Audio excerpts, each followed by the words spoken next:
पर्यंतच्या 100 पर्यंतच्या मूळ संख्या पाठ एवढी सोपी आयडिया आहे बघा. मूळ संख्या लक्षात ठेवायची. आतापर्यंत आपण 100 पर्यंत 25 मूळ संख्या आहेत त्या पाठ करायच्या, आपलं चुकायचं. त्यापेक्षा एक सोपी आयडिया आली बघा. आपल्याला सर्वात लहान आणि समसंख्या असलेली मूळ संख्या माहिती आहे 2 आहे आणि त्यानंतरची आहे 3. मग काय करायचं, 6 पर्यंतचा पाठ आपण घ्यायचा. 6, 12, 18, 24, 30, 36 असं करत करत 60, 66, 72, 78, 84, 90, 96 पर्यंत आपण पाढा लिहायचा. त्याच्या मागची संख्या आणि पुढची संख्या आपण लिहायची.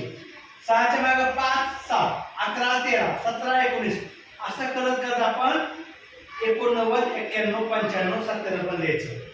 फक्त यात काय करायचं, दशक 5 असलेली संख्या म्हणजे 5 ची कसोटी त्या संख्या आपण सोडून द्यायच्या आणि 49 आणि 77, 91 हे 7 आणि 13 पाडात असलेल्या संख्या आपण सोडल्या तर राहिलेल्या 23 काय राहतात, मूळ संख्या. बघा 5, 7, 11, 13, 17, 19, 23, 29, 31 असं करत करत 83, 89 आणि शेवट संख्या 97. म्हणजे 1 ते 100 पर्यंतची संख्या आहे मूळ 25.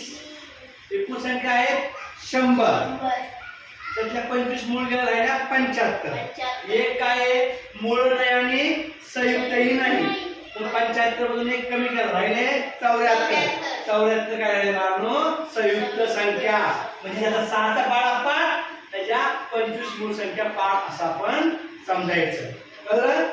घ्या देऊ बाळा.